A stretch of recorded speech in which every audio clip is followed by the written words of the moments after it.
അസ്സലാമു അലൈക്കും. അൽഹംദുലില്ലാഹ് വസ്സലാത്തു വസ്സലാമു അലാ റസൂലില്ലാഹ് വഅലാ ആലിഹി വസഹബിഹി അജ്മഈൻ. അമ്മാ ബഅദ്.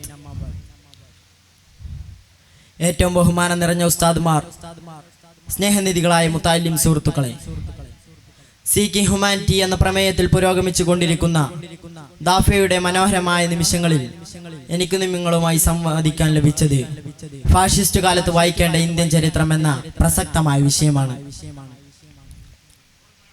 ഫാഷിസം അതിന്റെ തീവ്രമുഖം അണിഞ്ഞു നിൽക്കുന്ന ഈ സാഹചര്യത്തിൽ ഇന്ത്യൻ ചരിത്രത്തിന്റെ പുനർവായനകൾ അനിവാര്യമാണ്.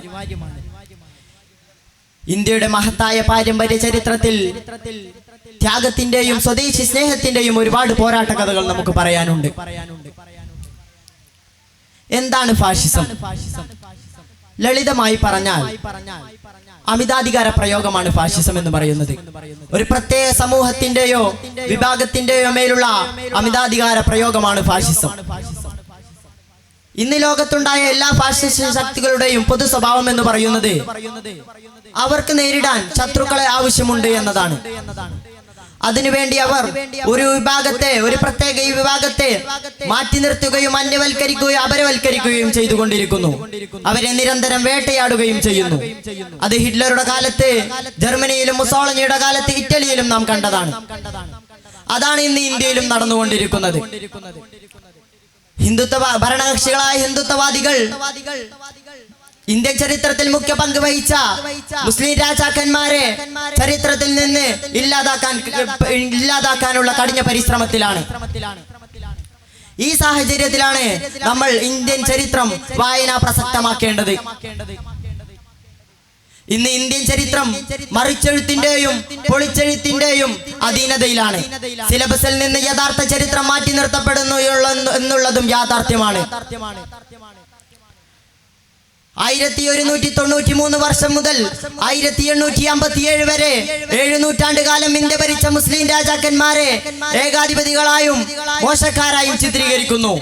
എന്നാൽ 190 വർഷക്കാലം മാത്രമാണ് ബ്രിട്ടീഷുകാർ ഇന്ത്യ ഭരിച്ചതെങ്കിൽ എന്തുകൊണ്ടാണ് അവരെ 2 നൂറ്റാണ്ട് തികയും മുമ്പേ വിമർശനങ്ങൾ അവർക്കെതിരെ ഉയർന്നു വന്നത്? 1528 ബാബരി മസ്ജിദ് നിർമ്മിച്ച് 325 വർഷങ്ങൾക്ക് ശേഷമാണ് അതിനെതിരെ വിമർശനങ്ങൾ ഉയരുന്നത്. അത് നിർമ്മിക്കുന്ന സമയത്തോ അതിനോടടുത്ത നൂറ്റാണ്ടിലോ അതിനോട് ഒരു വിമർശനവും ഉയർന്നിട്ടില്ല എന്നതാണ് യാഥാർത്ഥ്യം. 49 വർഷക്കാലം ഇന്ത്യ ഭരിച്ച ഔറംഗസീബിനെ മതഭ്രാന്തനായും ക്രൂരനായും വിമർശിക്കപ്പെട്ടു. ഖജനാവിലെത്തുന്ന നികുതി പണത്തിൽ നിന്നും കൈയിട്ട് വരാതെ സ്വന്തം ആവശ്യങ്ങൾക്ക് വേണ്ടി ഖുർആൻ പകർത്തി എഴുതും മറ്റും ജീവിത മാർഗങ്ങൾ കണ്ടെത്തുകയും ആ പണത്തിൽ നിന്ന് തന്നെ തന്റെ മരണാനന്തര ചിലവിലേക്ക് മാറ്റിവെക്കുകയും ചെയ്ത ഔറംഗസീബിനെ പോലെയുള്ള ഭരണാധികാരികളെ ഇന്ന് നമുക്ക് ഇന്ത്യൻ ചരിത്രത്തിൽ കാണാനാവില്ല.